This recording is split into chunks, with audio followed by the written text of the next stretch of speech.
Okay, good evening, everyone, and welcome to a very special shir tonight by Rabbi MENASHE BLEIWEISS from Eretz Israel.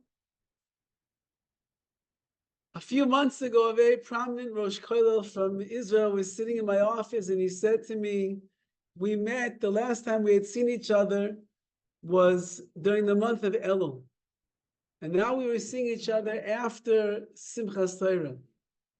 And he said that there's a world before Simchas Torah, and there's a world after Simchas Torah. There's a Jewish people that existed before October 7th, before Simchas Torah of this past year. And there's a Jewish people that are existing after that. As we all know what the last 9-10 months of our lives and the lives of our nation have been like. And we have seen many, many things. The buzzword has been Gaza, Gaza, Gaza. And we've heard many political explanations of Gaza and why and what happened. They did know about it. They didn't know about it. How could it happen? How could the government be so foolish? Why wasn't the army on top of things? How could all these things miraculously have taken place where they had no idea what was going on? All of those hypotheses and all of those questions that the political pundits will try to raise are irrelevant. Because we are maminim b'nei maminim, we are believers in the Ribono Shel Olam, and we know that HaKadosh Baruch Hu is the one that is pulling every string, and he is running every event, and every movement that is made in this world is all done by the Ribono Shel Olam. And if HaKadosh Baruch Hu decreed in Shemayim that Gaza is going to be the place where the world is going to change forever, then that is the gezer, that is the decree of Hashem. So beyond all of the politics and beyond all of the hypotheses and beyond all of the rhetoric that we've been listening to for months on end, and they don't stop in the news. They have new tinies, more complaints now on the government, how they knew this, they heard that. It doesn't matter. What matters is that HaKadosh Baruch Hu runs the world. And Hashem made a very harsh decision on Klal Yisrael. And it's something that Be'ez Hashem we're all going to grow from. We are growing from, and we're going to improve as individuals and as a nation. Be'ez Hashem, and we'll look back as Yamal Yischek Pino. In the end, we'll see that all of this was just to bring us that much closer to the coming of Mashiach. But in order to understand the events of the last 9 months or 10 months in Klal Yisrael, we have to have the right glasses on to be able to see things clearly. And the only way to understand how the events of this world unfold is if you're looking through the hashkafa, through the view and the prism of the Torah.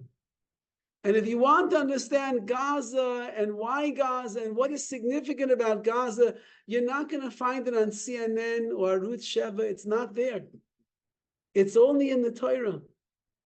Torah Shebiksav in Tanakh, and richly in Torah Shebal Peh, in all of the Chazal and Midrashim and Gemaras, as I'm sure Rabbi BLEIWEISS will provide us with tonight. Midrashim and Chazal and Meforshim. And it's really a pleasure to have Rabbi BLEIWEISS here. He's not just a master historian. He's not just a master Talmud Chacham, but he's someone that has this uncanny and unique ability to be able to fuse together Tanakh, Chazal, Mefarshim, Svarim, history, Amunah, Bitochen, all in one package to leave us inspired, deeply enriched, and much better understanding of why and how the events of the last 9 or 10 months in the history of the world right now have been unfolding. So it's really a schus and an honor to be able to call up my dear friend, Rabbi BLEIWEISS, to enlighten us and open our eyes to the pathways of the Torah this evening.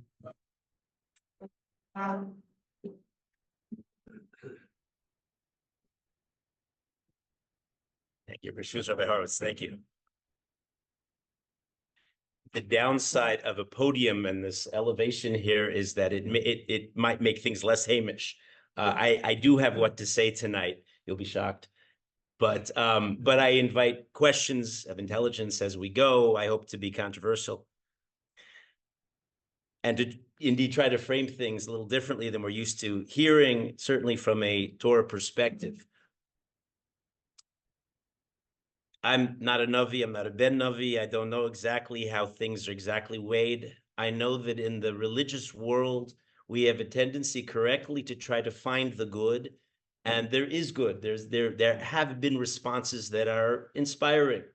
One hears about people who don't keep mitzvahs, who on the verge of facing their eternity, who said Shema Yisrael unexpectedly, and others who took on mitzvahs wearing tzitzis.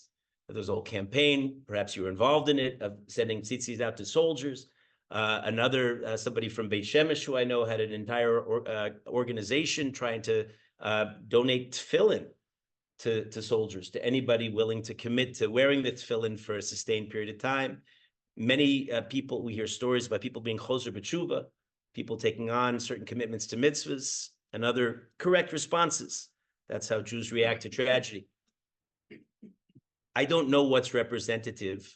It would seem to me, though, in our spirit of optimism, that maybe it's a little wishful thinking, that the collective response to the enormity of what's happened over this past year has not really been quite so favorable. One hears rather frequently from large sectors in the Jewish world, those who are less religious or perhaps not lacking in proper bitachon, many angry accusations, certainly against the army, against the Israeli government, against the Israeli prime minister all the time. Not exonerating these bodies, but as religious Jews, we don't place our hopes and faith in human leaders. They're as good as the people electing them, and there's an anger that's brewing, and really an incorrect response. Often the anger, they admit it or not, is directed at HaKadosh Baruch Hu, Chas v'Sholom, but it's not the desired response. So I want to go back before we talk about Gaza and talk about an enemy of the Jewish people, who is not always inevitably an enemy. The Arab world, according to Chazal, descends from a figure in the Tanakh. We know him, Yishmael. Try to understand who is this Yishmael briefly before we focus on Gaza. And this way we'll frame things immediately, and you'll hear where I'm going with this within a Torah context. Hagar was the mother of Yishmael, and she worked for Sarah, and she became pregnant and saw her pregnancy, even though her mistress, Sarah, had not become pregnant. She saw that as something that she was superior. She was greater than the lady of the house. And she became arrogant. Sarah punished her and treated her with great harshness. And the various commentators explain that Sarah was not doing it out of vindication or jealousy. She was above those petty motivations, that she was trying to instruct her and teach her the proper midos, the proper etiquette. But she was harsh, and Avram permitted her to be harsh. And in quite a radical opinion, the Ramban, in his commentary on the Torah, says that actually they overstepped their boundaries and sinned in being overly harsh with Hagar, and were punished with the birth of Yishmael. It was a pera Adam, a wild donkey of a man, whose descendants, Ramban says, would later oppress the descendants of Avram and Sarah, the Jewish people, with all sorts of persecution, measure for measure, midah keneged midah. So that immediately, when we go back now, I should say, not everybody holds like this Ramban, but that immediately, at least in the Ramban's worldview and in our worldview, we see an organizing principle really of all of history, and that is hachet gorim. It's not lack of preparedness on Erev Simchas Torah that caused the series of events. Nothing is random in our universe. It's always dependent on our relative sins and virtues. I give a history class. I have a student who we just survived all of Jewish history this last year cycle together. And we see repeatedly through history, the organizing principle of our fate and our destiny is always our own relative virtue or lack thereof. And from the very beginning, our relationship with Yishmael, we're Yitzchak, they're Yishmael, has been a rocky one. Now, there's a whole question about who is Yishmael in his lifetime. Was he a tzaddik? Was he a rasha? I'm not going to delve deeply into an analysis, but it's ambiguous. The Jews, interestingly, for many centuries would name their children Yishmael. So that would seem to be a positive indication. There's Yishmael ben Nesaniah, not a favorable figure. He's the one who sets off the domino effect that led to the assassination of Gedaliah, for whom we fast every year after Rosh Hashanah. There is a righteous Yishmael ben Fiavi, who is one of the few righteous Kohen Gadol figures at the end of the Second Temple period. We have two of the great early Tanaim, Rabbi Yishmael ben Elisha, both of them named, who certainly excelled. Interestingly, from about the 7th century, the name fell off in popularity, if you could figure. But clearly, he was somebody to reckon with. And yet, the Medrash tells us that Yishmael was guilty of all three major sins. Yishmael used to play target practice with his kid brother Yitzchak. He said, it'll be really fun. You just stand there. I'm going to see if I can aim right. And he was a murderer, Rotzeach. He violated sins in the area of modesty. He built an altar and actually slaughtered grasshoppers to idolatry, an act of self-mortification. Rabbi Akiva can't believe it and says that it's not possible that in the household of Avram, such a tzaddik, that Yishmael could be guilty of such severe sins. And so he has a different way of explaining it. And again, our understanding of Yishmael remains a little bit vague. He was a tzaddik. He did all these things. He was a rasha. Not clear.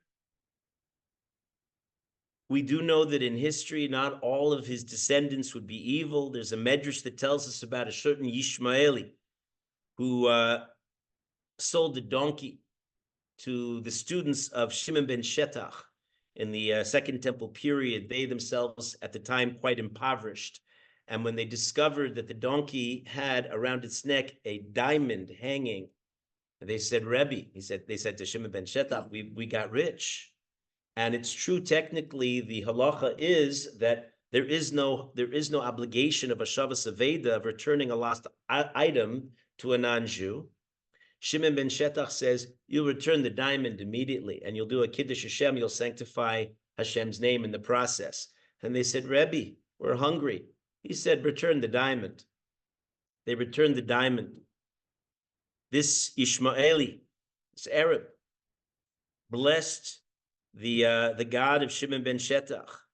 Baruch Hashem Elokei Shimon Tzaddik, he called him. Not the famous Shimon Tzaddik, but that's how he referred to him.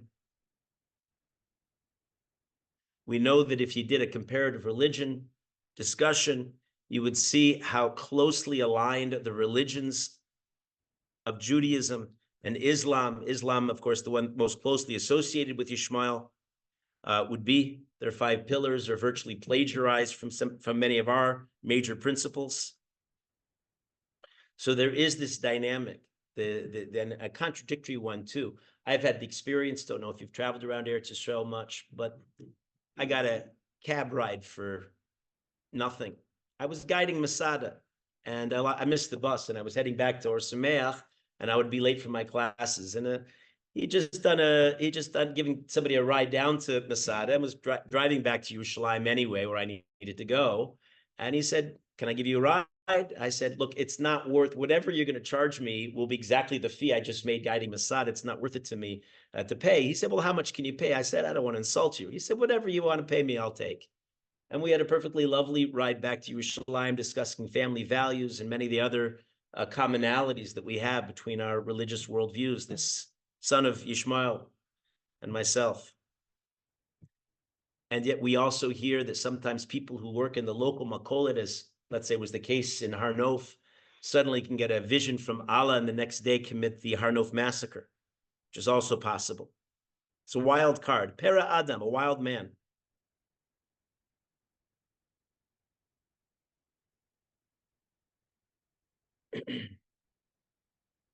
The Rambam has strong things to say.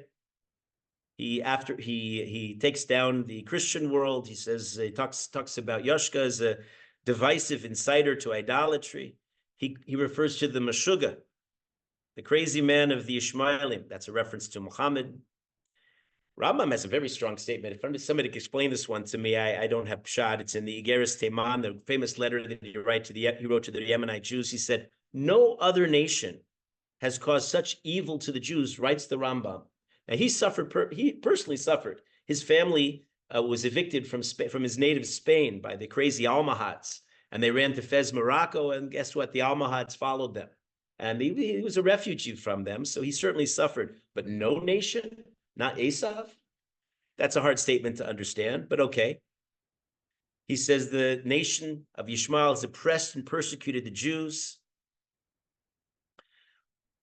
He says, interestingly, even though Rambam paskins, he holds in halacha that the Christian world and Christianity in general is outright idolatry, something that we don't quite hold. We paskin more like the Balei Tosfos, who calls Christianity what's called shituf, which is a notch better, not much better, but close to idolatry with that being there. But we do hold, like the Rambam, that Islam is not outright idolatry. And in fact, it's permitted by, according to the majority of the views of the halachic authorities, that one can even enter a mosque when in need. But the Rambam writes that one would be permitted to study the Bible with a Christian, but not with a Muslim. Because at least the Christian sees the divinity of the Bible. Whereas the Muslims, even though they understood the Bible as a holy book, it's a flawed book in their view, and therefore you would not be permitted to teach them. He also leaves off with a tantalizing. He said, there's more about the Muslims I'm not at liberty to speak about them. He says it's easier for a Christian to realize their errors and return to the truth. He also writes that the Mashiach will come when Islam is widely spread throughout the world, all of which is ominous and all of which points to our current situation. Now, Gaza, as it's pronounced, it's that guttural ayin. If you ever wonder the discrepancy, also Stom and Amora, if we Ashkenazim can pronounce it properly, right? So Gaza, is a historical place. It goes way back to the beginning of the Torah itself. We learn that a nation called the Avim extended all the way to Gaza, and they were taken by the Kaftorim, another ancient nation who interbred with the Plishtim, the Philistines. And this is the early history of Gaza, which may or may not, and we'll have to come back to this, be identical with biblical Grar, a location where we know primarily from the stories of Avram and Yitzchak. Is Grar Gaza? Is it not Gaza? This will have something to do with the discussion on whether Gaza is really properly part of Eretz Yisrael, something that's not clear. But we know already from the outset that there's something murky about Gaza. There's something involved with corrupt nations who interbreed, and the nations like Avimelech and the Plishtim who make problems for our ancestors, from Avram and Yitzchak from the get-go.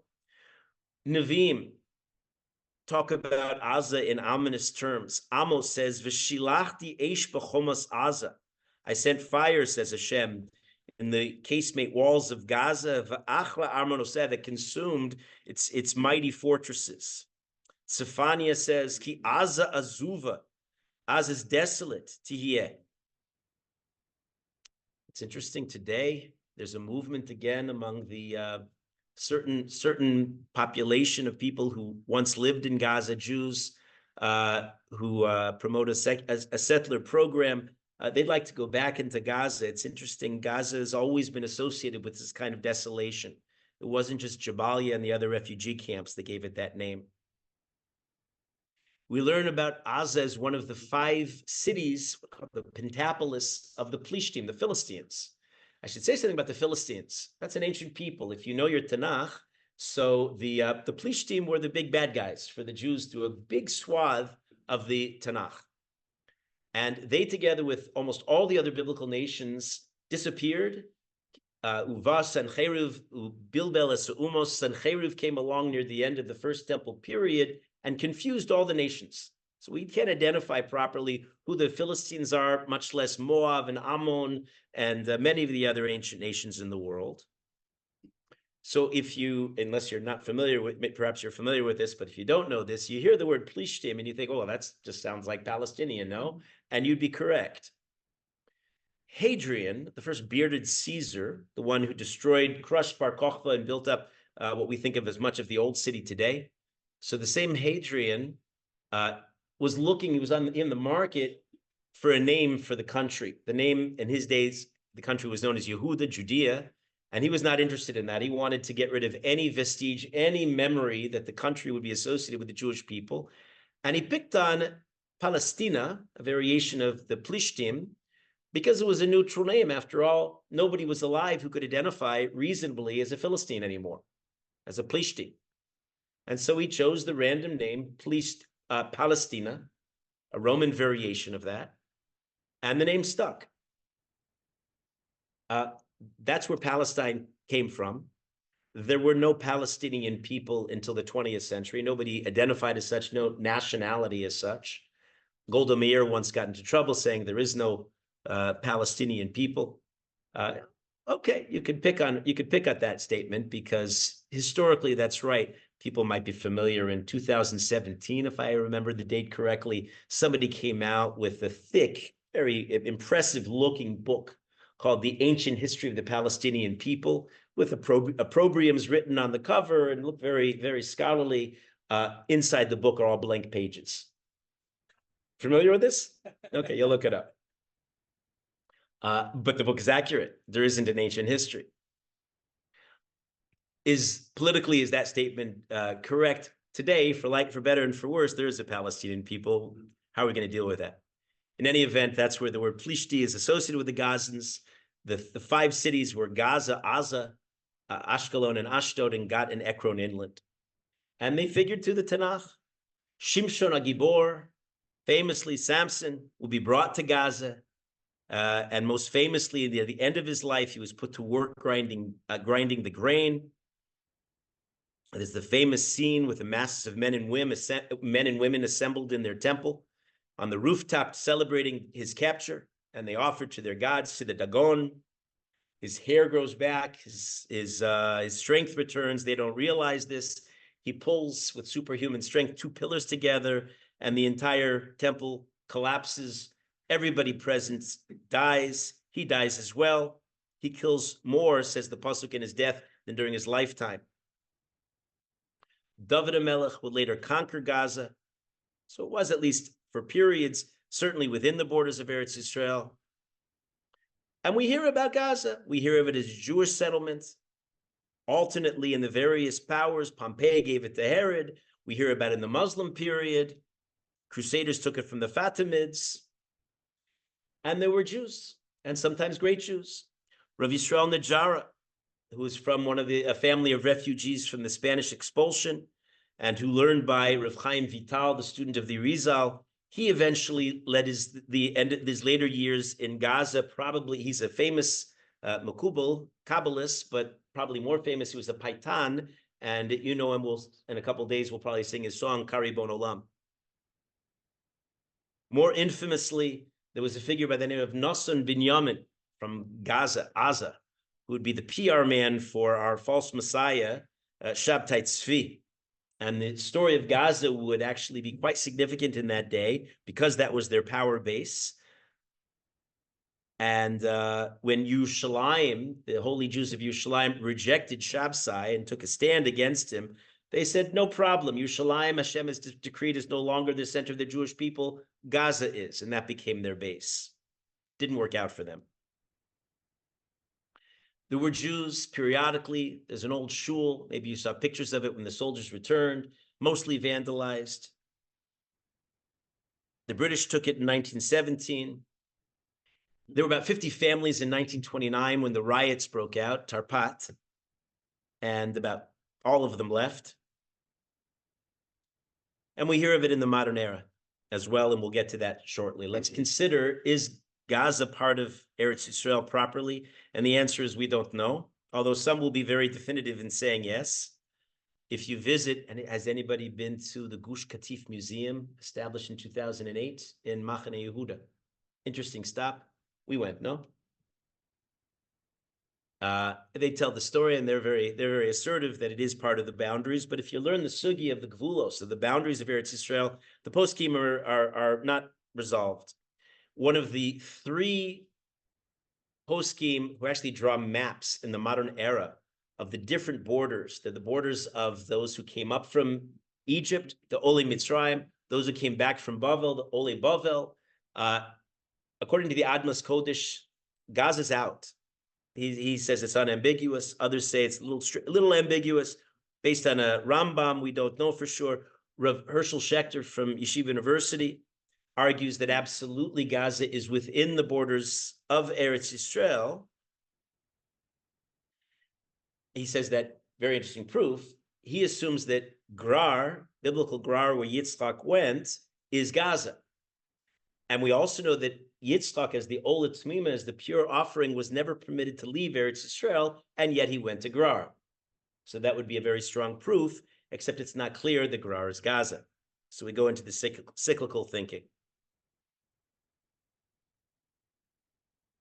In modern history, we'll talk about this too, and I want to talk about a little bit about the Arab-Israeli conflict and give a little bit of spin from the Das Torah perspective. But Gaza's been a symbol in people's minds of misery, as it's been. We heard the Nevi'im predict it.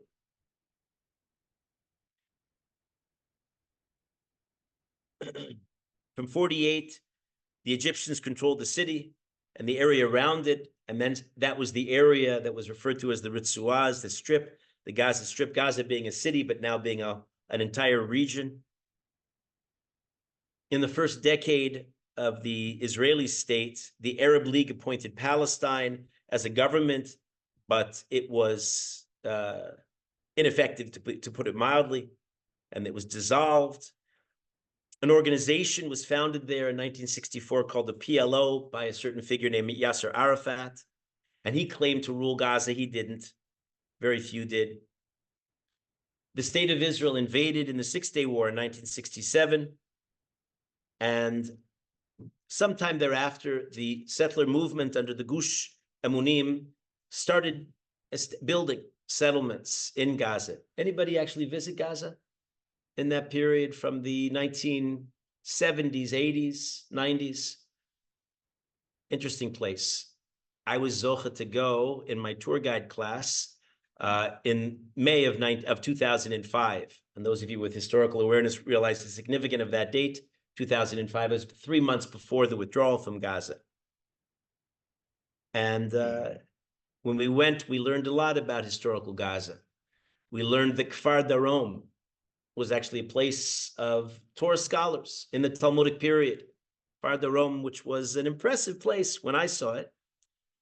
Rabbi Lazar ben Yitzchak was such a figure. Gemara and Sukkah mentions him. They established the community in 1983. They established another community named Neve Dekalim with 500 families. That was the largest enclave of Jews out of about 2,000 Jews in the entire region of Gush Katif. Neve Dekalim was the one that was a replacement for Yamit, where Jews had lived in the Sinai. And they built something quite gorgeous. They had a shul that they built with the replica of the dismantled shul from Yamit during that period. They built a place called Atzmona, which had the largest plant hothouse in Eretz Yisrael. And they were very thrilled in what they had created there, these Jews who had come to establish what they felt was part of Eretz Yisrael. The guide who took us through very proudly 3 months before the withdrawal said that the Israelis would never withdraw from Gaza. The bumper sticker, if you recall, the campaign at the time was Yehudi lo megaresh Yehudi. Jews don't exile other Jews. After a long, sordid history of exile upon exile, virtually from every land in which we lived, it was unthinkable, at the time at least, that Jews would actually evacuate people from this area. It took place, indeed, on in August of 2005, this withdrawal. 21 settlements had been built. 8,475 people uprooted. It was a unilateral withdrawal, was not done in coordination with the Arabs. They didn't care. Probably the most, in my mind, creative protest I ever saw took place a few weeks before. Remember this? July 25th, the human chain. They held hands, all wearing orange with the bumper stickers, from Yerushalayim, from the Kosel, down to Gaza. 90 kilometers, tens of thousands of people. The withdrawal from Gaza was complete. The shuls were somewhat dismantled, later desecrated, vandalized by the Arabs, turned into goat pens, sometimes destroyed.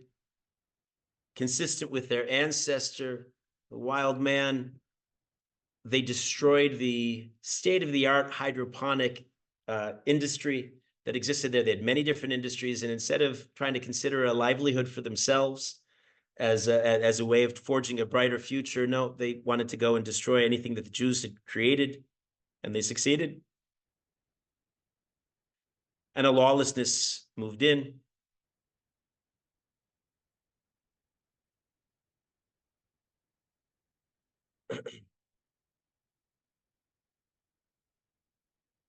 And there's a sadness when one visits their memorial museum that was built a few years later of people who invested their lives in this project of trying to rebuild this ancient city of Gaza, this ancient area of Gaza, Gush Katif, where you got a bug-free lettuce. And it's a question if that was if the whole project was something that was advised, was it something that the Gedolim initiated? The answer is no. One doesn't find big names of poskim who supported their endeavors. Hamas would move in, and there was an election the next year that brought Hamas to power, the political organization. And 2007, they pushed out their major rival, Fatah, and they became the dominant force ever since. A couple words on Hamas. The term, which for us means violence, right? That was, of course, the sin of the Mabul, the generation of the flood. It's also a term that we use to refer to petty theft. If somebody steals less than a shavet pruta, then they're guilty of Hamas, which, interestingly, Chazal say on a certain level is much worse than outright theft. Because a thief you can catch and he can admit it, he can make tshuva. But the guy who steals less than shavet pruta, less than the usual amount, he technically gets away with it. Very hard for him to admit his mistakes and to make tshuva. The Muslims say it means it's an acronym, Islamic Resistance Movement. They say it actually means bravery. Its origins are in the Muslim Brotherhood from Egypt. Interesting factoid. The Sheikh founder, Ahmed Yassin of Hamas, who had been killed by Israel in 2004, but in the 70s was supported by the state of Israel. They saw Hamas as a viable alternative to the PLO, and they actually nurtured it into full-bred existence. It was under Hamas in 1987 when an Israeli military truck collided with a Palestinian vehicle, killing 4 Palestinians, that set off what we think of today as the first intifada that led to the second and the third and the ongoing intifada. It was this episode in the Hamas who challenged the PLO for leadership, who started in the 1990s a series of suicide bombings and attacks, and would commit wars against the state of Israel in 2008, 2011, 2014, and this last year. The last piece, just to review quickly, this is really a point that we're trying to frame this within a Torah perspective, but also try to be understanding of what we're confronting in the contemporary time. In 2006, one of the many people who'd be taken as a captive, a figure they became arguably the most famous figure who was captured by our enemies, named Gilad Shalit, was captured. His family knew how to wage a very savvy campaign for his relief, and after 5 quite intense years, remember the face on the billboard everywhere you looked? He became a cause célèbre, and on October 2011, he was released in exchange for 1,027 Palestinians, many of whom convicted murderers and terrorists. It was the largest such trade that Israel had ever made. It included the likes of Yahya Sinwar, who was the architect of October 7th. When, if you remember this, Gilad Shalit walked on the tarmac, was greeted by the prime minister. There was a surge and an outpouring of collective happiness, but at what cost? Many of the terrorists released immediately went back to their activities. The advantage of taking captives was immediately seized upon. This last year in Yeshiva, we learned Perek HaSholeach, the 4th chapter of Gittin, which addresses this exact topic. It's a Mishnah, Memhei Amud Aleph, that addresses what happens to the Jewish people when our enemies kidnap. Do we always go for their release? Now, Pidyon Shvuin, the release of captives, is such a priority, it's such a major mitzvah, that it's one of the exceptions to the rule. We know that a Jew is not permitted to exceed 20% of his income in giving tzedakah. But one of the famous exceptions is for Pidyon Shvuin, you pay everything when it's necessary. But what the Gemara in Gittin, Memhei Amud Aleph, points out is that you have to look at the situation in its totality. What if there's a downside? What if by trading, giving money or something else to the terrorists, it's somehow going to make the situation of Klal Yisrael much worse? Then perhaps you don't do this. 2011, what did not take place was that the government did not, and this would be consistent with the secular government, did not ask das Torah, did not ask a question: is it prudent? Is it advisable? Is it halachically permittable to trade 1,027 terrorists for one solitary soldier? Had they asked, one imagines that the response would have been much more reserved. We asked the Shaila now. I took my shear to the posek, whose name is not yet well known, but arguably may become the posek ador very, very soon. He's all of 42 years old. His name is Rav Amram Fried. He lives in Bnei Brak. He fielded just in the last 2 years alone over 3 million shailas and is available online. And I took my Gemara shear to go visit him, and he gave them a test in the Gemara and Gittin, including what we just discussed. And we asked him point blank this question. He said, it's very complicated. You need to go into the particulars of the situation, but it's not clear at all that you should trade for the release of hostages. Because by releasing the hostages, it's entirely possible that it's going to endanger a larger number of Jews. Something that you do not hear with all of the petitioning for the release of the hostages, but at what cost? One thing we know is when you follow the Torah, Hashem sends you siyata d'shmaya. That's a message that's not subtle. It's from the beginning of the Torah to the end of the Torah. It's in the very powerful image of the bracha and the klala that the Torah emphasizes, that if you behave, if you keep my Torah, I'll send you blessings. That you'll say ad bli da, you'll say it's enough, so many blessings. And if you do not follow my Torah, there'll be a curse. And if you read the words of the curses, I've used the words, I've taken out Parshas Kisava, we'll read in a few weeks, when I guided Yad Vashem. And I just read the straight verses. And the people look at the images on the wall of the Holocaust, and you could do the same thing with October 7th, and you see the verses coming through. Hashem says, you don't follow my Torah, so then this happens. Correlation, as we said at the very beginning, achet gorem, sin and virtue determine history. In such an exchange, it's complex. You need das Torah, you need the opinion of the great Torah sages of any given time. Are the sages perfect? No. Could they make mistakes? Sure. But they're more qualified than anybody else to make such a determination. And if you ask a question, you have what's called siyata d'shmaya. You have a divine assist. If you don't ask that question, and there was no question asked, After the fact, Rav Yosef weighed in and gave his opinion. But at the time, there was no question asked. If you don't ask the question, the essential statement you're making is that we got this one covered.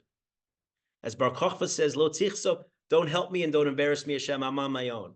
He was on his own. It didn't end well. The government of Israel, 2011, it was also under Prime Minister Bibi Netanyahu, said, we got this one. We'll take care of this. And 12 years later, it was almost as if the response was, how's that going for you? Going on your own. You're capable. You can protect all your people. As Rabbi Harwitz reminded us, as we know intrinsically in our bones, Ein lanu ela avinu shebashamayim, we only have Hashem.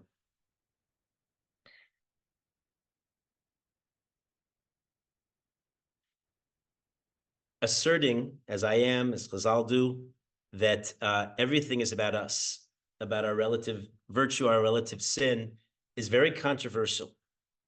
The modern mindset does not absorb this and does not tolerate it. The rival ideology that's all around us is that the world drifts and it's random, it's arbitrary. And it's comforting to think that, because then I'm not really accountable for my behavior. I guided a lovely family from Marin County in Israel some years ago. We had a nice connection. We hit it off. They had no Torah background to speak of. And at one point, I asserted this idea that the Torah traditional approach is that it's all up to us and our behavior will determine our fate. I lost the father. He was out. That was just because what you're saying then, think about the implications. What you're saying is the Holocaust is not random. And if you assume that it happened because of our sins, we were exiled from our nation, then you're saying perhaps the victims of the Holocaust were responsible for their fate. Well, a large portion of the world out there, and the Jewish world included, unfortunately, the assimilated Jewish world, thinks that that's an insult to the memory of the victims. You can't assume that. And they say much the same about October 7th. You can't insult the memory of them by even implying that perhaps it was their behavior, it was our collective behavior as Jews that led to this series of tragedies. But we saw already in the very beginning, and I'll conclude, we saw already in the very beginning, Chazal have no problem assuming this. This is the Jewish understanding of history. It's really very much in our hands, and lest we think sitting comfortably in Tarzana that we're out of the picture, and I'm sure that that's not the case here, as Rabbi Horowitz's eloquent words made clear, that we're all in this together. Kol Yisrael, Arevim Zelazeh, we're all in this. But there is sometimes a sense of distance, of being removed. But we all are culpable. We're all responsible. One of my students said to me that Simchas Torah, we were in yeshiva, we came into Or Sameach that day. We heard the sirens in the morning or in the middle of Shachris. And the non-Jewish security guard started saying things. Clearly something was going on, and maybe not all the boys are yet Shomer Shabbos entirely, so they started to slip that things were happening. I told my students, should not get involved. We should know enough to say Tehillim, but nothing more. The avoda, the proper approach on this day of Simchas Torah, we're besimcha with Hashem because of his Torah. But people were talking too much, and one of my students said, Rebbe, we're going to go into Gaza. We're going to nuke them. We're going to pound them, Rebbe. So I said, so then what? And then what? And I challenged him, and he's somebody who actually has some knowledge, and we tried to play through different scenarios. I said, then what? Very easy to get sidetracked into geopolitics, into military posturing. Then what is tshuva? That's the only conclusion. A few weeks later, I had the yeshiva over. We made a Shabbaton, our last Telstone Shabbaton. We're about to move in Telstone. And in Or Sameach, we do gimmicks. I admit it. So I had a gimmick. I said, in Telstone this Shabbos, I'm giving you a tour of the Gaza Strip. They said, what? Okay, so I did. We went to the rooftop, and in Eretz Yisrael, tiny little Eretz Yisrael, you could see all of Eretz Yisrael, the whole coastal plain, including Gaza, is right there. So we went to the roof of my building. And I gave a tour, something of a synopsis of what we discussed tonight. And at the very end, we there? At the very end, suddenly a barrage of missiles was sent out of Gaza. And the guy, these are 18, 19-year-old young men, right? So they let out a whoop. Action. We came, we weren't just talking about Gaza, we saw history unfolding, and there was almost an excitement. There was a morbid excitement. I was a little ashamed, but okay, there was some excitement there. Then something happened. There was a split second. All those missiles that were leaving Gaza suddenly started coming at us. And then it went deadly quiet, and there was a gasp. And then we saw the Iron Dome do its trick, and it intercepted the missiles. Later that Shabbos, I asked everybody, who gulped for those few instant seconds, those few seconds? And hands went up. And I said, none of this is serious until it suddenly becomes real for us. And we realize this is about us, and it's coming right for us. The Brisker Rav understood when the state of Israel was established that the ferocious, sudden hatred for the Jews unleashed by the nation of Yishmael was of a superhuman, of a divine dimension. It was sudden, fierce. He said then, 1948, that it endangered Klal Yisrael wherever they live. He said the whole thing is MENASHE, only can be understood as something that's divinely ordained. We need big Torah minds to interpret these events. We're small. We don't know how to put all these things together. The Brisker Rav said, in nature, ordinarily when somebody loses, they concede. But the Arabs repeatedly and strangely are invigorated by their many defeats. What was the Abba Ibn line? He said the Palestinian people, there you go. An opportunity. Right, never lost an opportunity to lose an opportunity. But they come back for more. He said, that's MENASHE. That's not rational. And they resume each round with an increased lust for vengeance, heedless of its impact on their own people. The Brisker Rav was no longer alive, but I'll bring an illustration of this. In the 6-Day War, Egypt suffered the greatest defeat in modern warfare. Go look it up. Look at Michael Oren's book. In 3 days, they lost 15,000 soldiers. 5,000 Egyptians were taken as POWs, including 21 generals.